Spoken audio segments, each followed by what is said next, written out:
Haji itu dipanggil yang kuat, dan semua orang bisa kuat kalau dekat pada Allah, karena la haula wala quwata illa billah.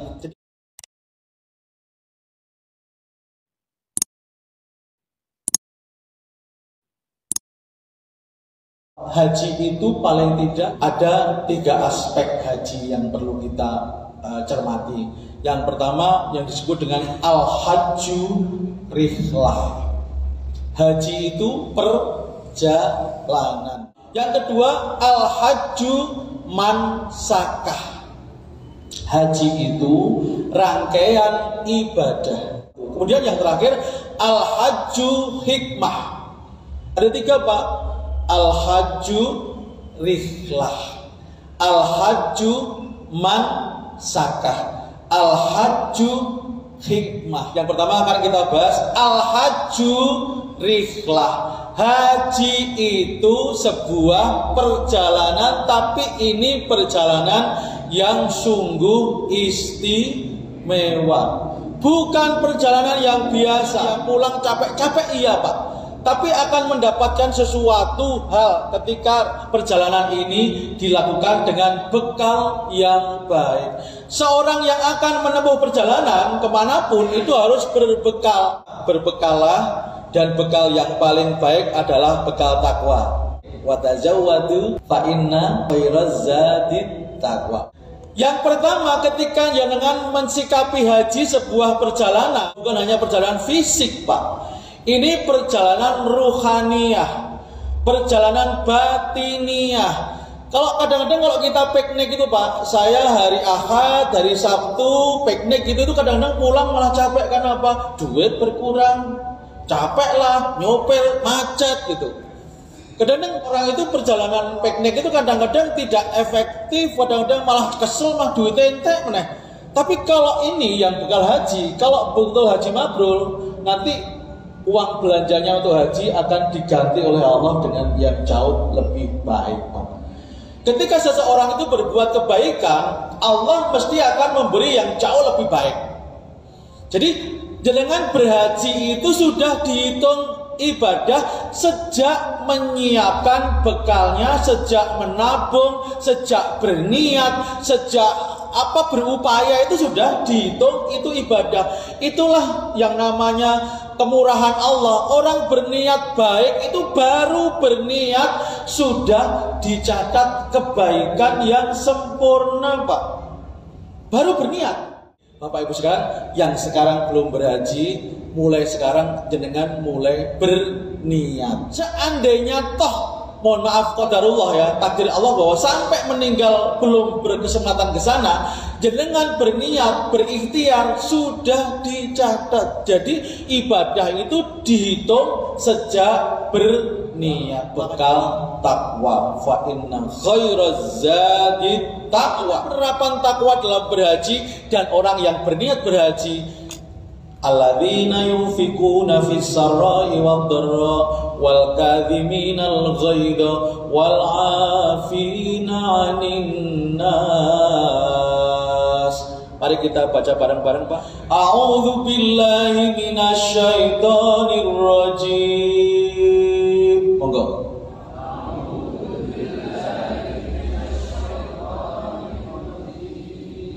Alladzina yunfikuna fis sarra'i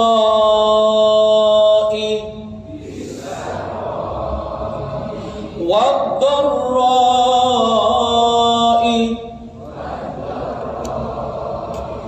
wal kadhiminal ghaidha wal 'afina 'anil nas. Shadaqallahul 'azim. Kira-kira bekal takwa 3 hal itu indikatornya bapak-bapak haji dan ibu-ibu haji dan calon semuanya. Kira-kira bekal takwa yang kita bawa itu Alladzina yunfikuna fis sarra'i wad dharra, orang yang memberi kontribusi, membantu dalam keadaan lapang dan sempit. Jadi kita itu ternyata yang namanya berkontribusi itu harus konsisten, Pak. Jadi kita itu manusia, itu diberi harta, diberi kelebihan akal untuk memilih mana yang baik dan yang tidak. Menggunakan harta bagi orang yang bertakwa pasti beda. Manusia yang bertakwa berarti yunfikuna fis sarra'i wad dharra. Dia mengambil sebagian secukupnya untuk kebutuhan dia, dan kemudian dia wa mimma razaqnahum yunfikun. Dia akan memberikan sebagian yang lain kepada orang lain yang membutuhkan. Orang yang berhaji bekalnya takwa. Ketika dia mendapatkan kenikmatan, tidak hanya berpikir tentang dirinya sendiri.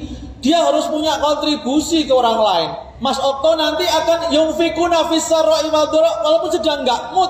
Orang itu, aku berbuat baik karena sedang mood. Enggak, Pak. Tuntutan orang yang bertakwa itu in a bad mood, in a good mood, tetap harus berbuat baik. Satu, masalah keluar masuk lift. Itu masalah bagi manula. Tapi ibu nggak usah takut, Bu. Nanti insya Allah ada yang nolong. Aku gak suka tawaf piye dan sebagainya.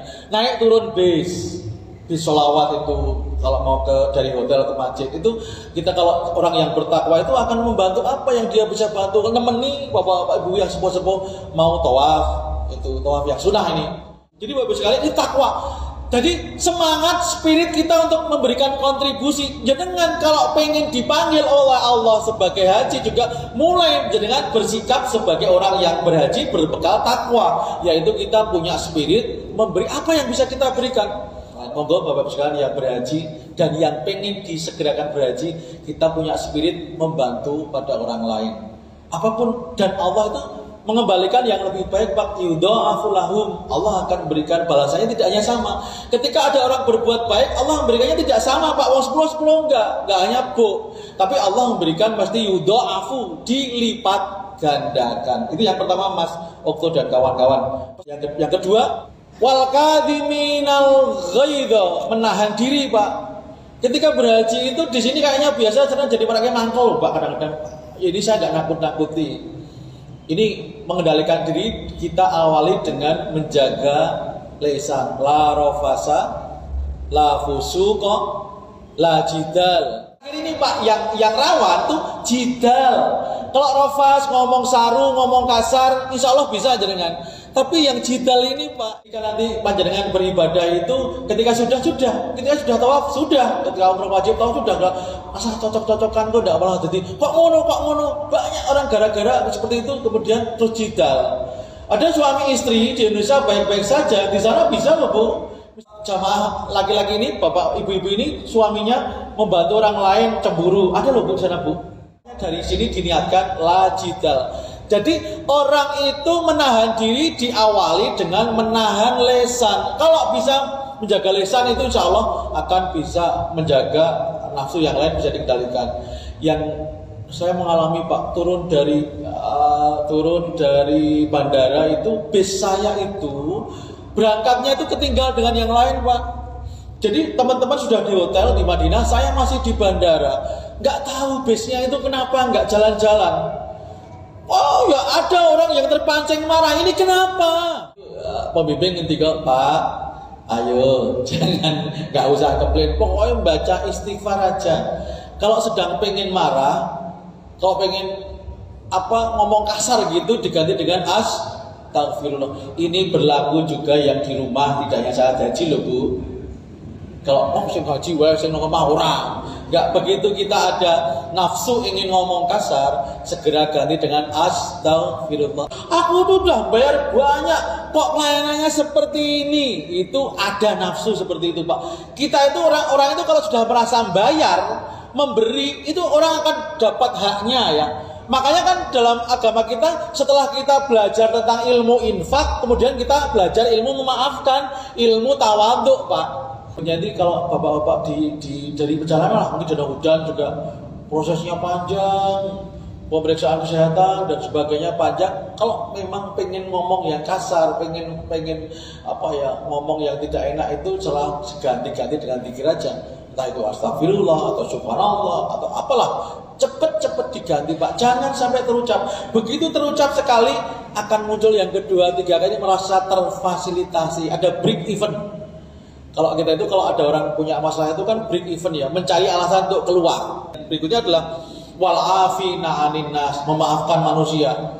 Di sana kadang-kadang pernah ada yang haji, ketika tawaf kakinya keinjek gitu. Enggak usah marah ya Mas ya, Bapak-bapak. Ibu-ibu nanti kalau di sana pas tawaf kakinya keinjek, alhamdulillah tambah pahala gitu ya. Dengan tawaf keinjek orang tuh kakinya, subhanallah, walhamdulillah, wala ilaha illallah. Kok diinjek temennya? Jangan diganti dengan ini orang mana? Jangan. Bekalnya adalah bekal takwa. Ibu saya yakin bekal makanan sudah, pakaian sudah di packing sekarang. Monggo bekal takwa jangan sampai ditinggalkan. Yang kedua, al-hajju mansakah. Haji itu rangkaian ibadah. Ada berdoa, ada menangis sama Allah, ada berzikir, ada sholat, ada apapun semua yang dilakukan dia adalah rangkaian ibadah. Ibadah itu nyawanya keikhlasan. Ada seorang ulama yang bernama Ibnul Mubarak andika seperti ini. Rubba amalin shoghirin tu'azimuhu an-niyah. Banyak amal itu yang kayak sederhana tapi bisa besar, bisa gede gitu, bernilai mahal ketika niatnya baik. Rubba amalin kabirin, banyak juga amalan yang kayaknya gede, tusoghiruhun niyah. Banyak orang yang amalnya itu kayak gede tapi nilainya jadi kecil karena niatnya salah. Jadi niatnya jangan sampai salah nih Bapak-Ibu sekalian. Kalau salah niat itu akan menjadi nilainya sangat murah.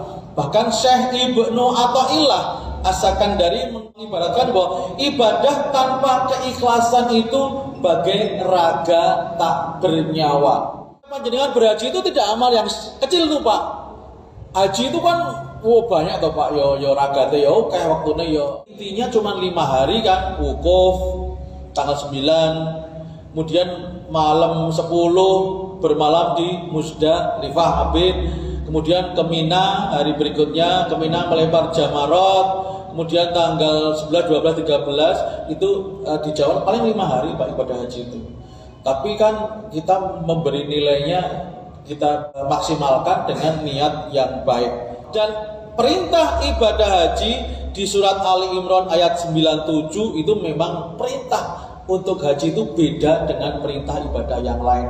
Diawali langsung dengan walillahi 'alan nasi hijjul baiti man istata'a ilaihi sabila. Hanya ibadah haji yang awalnya dengan walillahi, jangan wa aqimis shalah wa atuz zakah, kutiba alaikumus syiyam. Itu kalau ibadah yang lain perintahnya enggak diawali dengan walillah. Ketika haji ditekankan betul walillah, dan karena Allah dan untuk Allah, dan semuanya niatnya karena Allah. Jadi haji itu karena emang ibadah haji itu berpotensi keren Pak.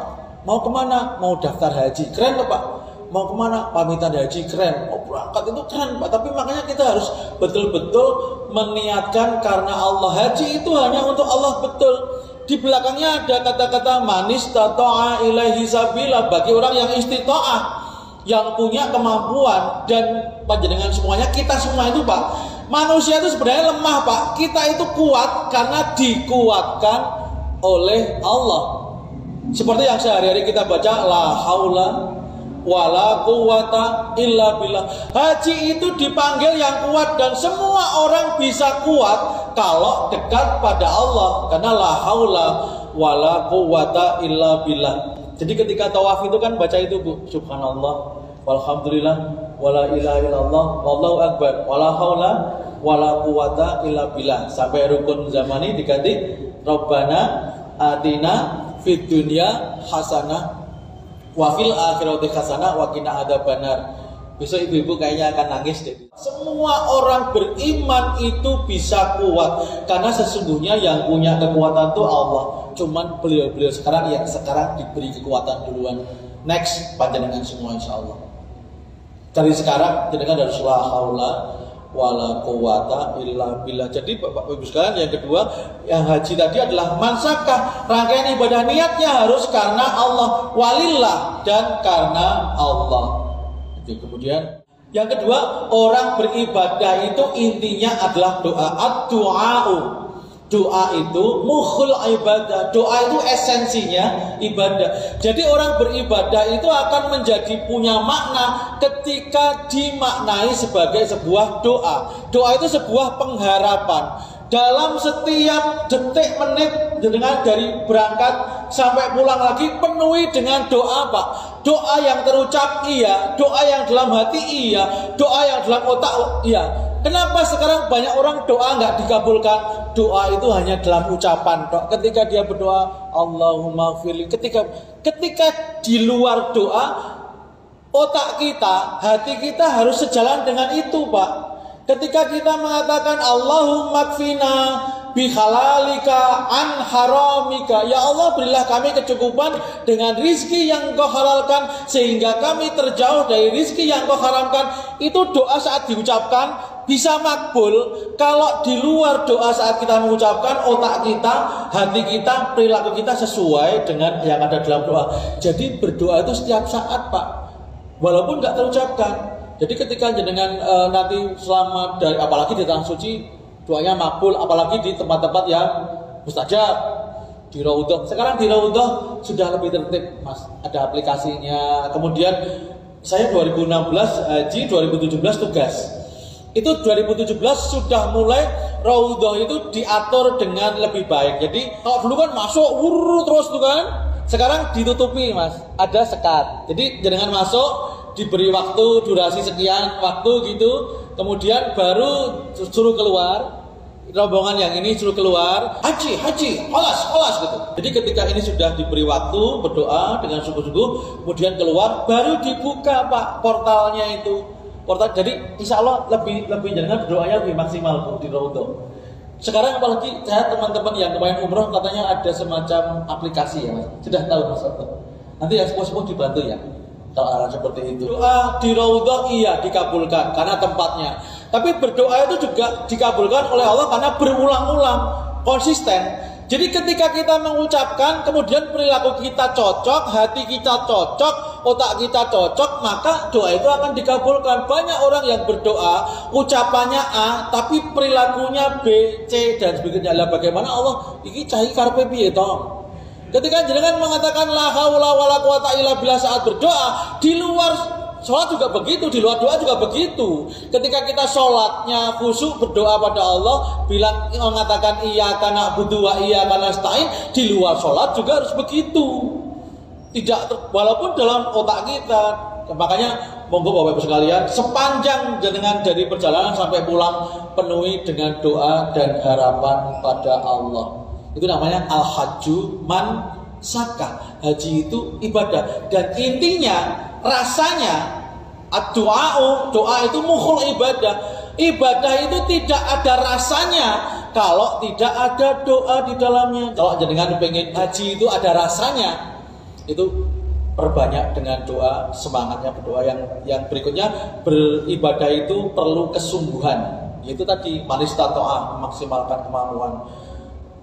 Dalam sebuah hadis qudsi Allah berfirman, ya bena Adam tafarraq li ibadati amla sadroka hina. Wahai anak Adam, sungguh-sungguhlah beribadah kepadaku, amla sadroka hina, maka akan aku berikan rasa kaya sampai ke hatimu. Tidak hanya kaya lahiriah tapi sampai ke hati. Yang terakhir, al-hajju hikmah. Haji itu hikmah. Haji itu pembelajaran. Jadi ketika kita melakukan sesuatu, coba Pak tangkap maknanya. Saya yang sangat terkesan itu ketika sa'i. Ketika sa'i sekarang enak, ada AC, bawahnya keramik ya. Dulu zaman hajar kan pasir, Pak, panas, lari sana lari sini 7 kali, sofa marwah. Inna sofa wal marwata min syairillah, tadi yang dibaca Mas Rafa. Sofa marwah itu syiar-syiarnya Allah. Jangan sedang menyaksikan syiarnya Allah, tapi yang paling penting adalah bagaimana seorang ibu meyakini bahwa Allah memberi rezeki. Jadi kan ceritanya begini Pak, Nabi Ibrahim itu disuruh membawa Siti Hajar itu keluar dari rumahnya, kemudian dibakar. Sebelum Makkah kan namanya bakar, menurunkan anak dan istrinya. Anaknya masih bayi itu, Ismail. Kemudian Hajar bertanya, Mas kok aku tinggal nong kene? Kira-kira seperti itu Pak. Nabi Ibrahim nggak berani jawab Pak. Kemudian Siti Hajar ganti pertanyaannya, apakah ini perintah Allah? Kemudian Ibrahim menjawab iya. Kemudian baru Nabi Ibrahim meninggalkan. Siti Hajar mengatakan, kalau emang ini perintah Allah, pasti Allah akan menjamin saya, tidak akan menterlantarkan saya. Ini yang harus jadi semangat kita semua Pak. Kalau kita taat pada perintah Allah, Allah pasti akan menjamin. Dan terbukti besok Pak Ganda dan teman-teman akan melihat bagaimana sana negeri itu yang dulu seperti itu, kemudian menjadi sekarang seperti itu. Jadi yang terakhir ini, satu, setiap ibadah itu dimaknai Bu. Dimaknai itu dalam artian jenengan belajar ilmunya sudah, kemudian capeknya panjenengan ketika sa'i, capeknya ketika tawaf, coba nanti dimaknai. Dulu seperti ini ya, Hajar harus jadi segini, besok saya harus maknai. Kemudian ketika wukuf di Arafah, ada yang maknai bahwa kita semuanya itu menggambarkan semacam geladi ketika kita di padang mahsyar, kan? Tapi nggak panas banget Pak, ada blower sebelumnya. Kita itu pada rebutan dekat blower dulu Mas Wakto. Besok yang mudah-mudahan ngalah ya Mas ya. Kan gue rebutan cerak blower gitu Mas di Arafah itu. Yang mudah-mudahan ngalah lah. Roto panas sidik Arafah. Kemudian buka mata, buka telinga. Kemudian setiap ada peristiwa tolong dimaknai. Ketika peristiwa itu akan bermakna ketika kita maknai, salah satunya ketika kita melihat sesuatu, Masya Allah. Ketika peristiwa yang tidak seperti kita harapkan, Subhanallah. Bahkan kalau kita mendapatkan sesuatu, alhamdulillahilladzi bi nikmatihi tatimmu sholihat. Saya nanti akan dapat pelajaran dengan Pak, tapi dengan syarat belajar lagi. Sekarang pelajari manasiknya, ini maknanya apa? Nanti sana akan fal ya'budu rabb hadzal bait dan sebagainya. Bapak Ibu yang saya hormati, ini yang dapat saya sampaikan. Intinya yang pertama, mari kita yang hadir pada kali ini membuktikan di hadapan Allah bahwa kita itu layak untuk melaksanakan ibadah haji dengan cara kita ketakwaan sebagai bekal perjalanan kehidupan kita. Yang kedua, bahwa kehidupan ini ibadah. Haji juga rangkaian ibadah. Jadi haji itu semacam miniatur kehidupan Pak. Bahwa kehidupan kita itu ibadah. Harus kita rasai, kita beri rasa dengan beribadah, dengan berharap pada Allah, berdoa pada Allah. Dan yang terakhir hikmah. Memang harus banyak membaca, banyak belajar, membuka mata, membuka telinga. Kita coba ibadah ini maksudnya apa toh, doa ini artinya apa toh. Mohon kan kalau di KBH itu sudah diberi artinya juga. Monggo dibaca lagi Pak doa-doanya Pak, dimaknai sesuai dengan perjalanan kehidupan.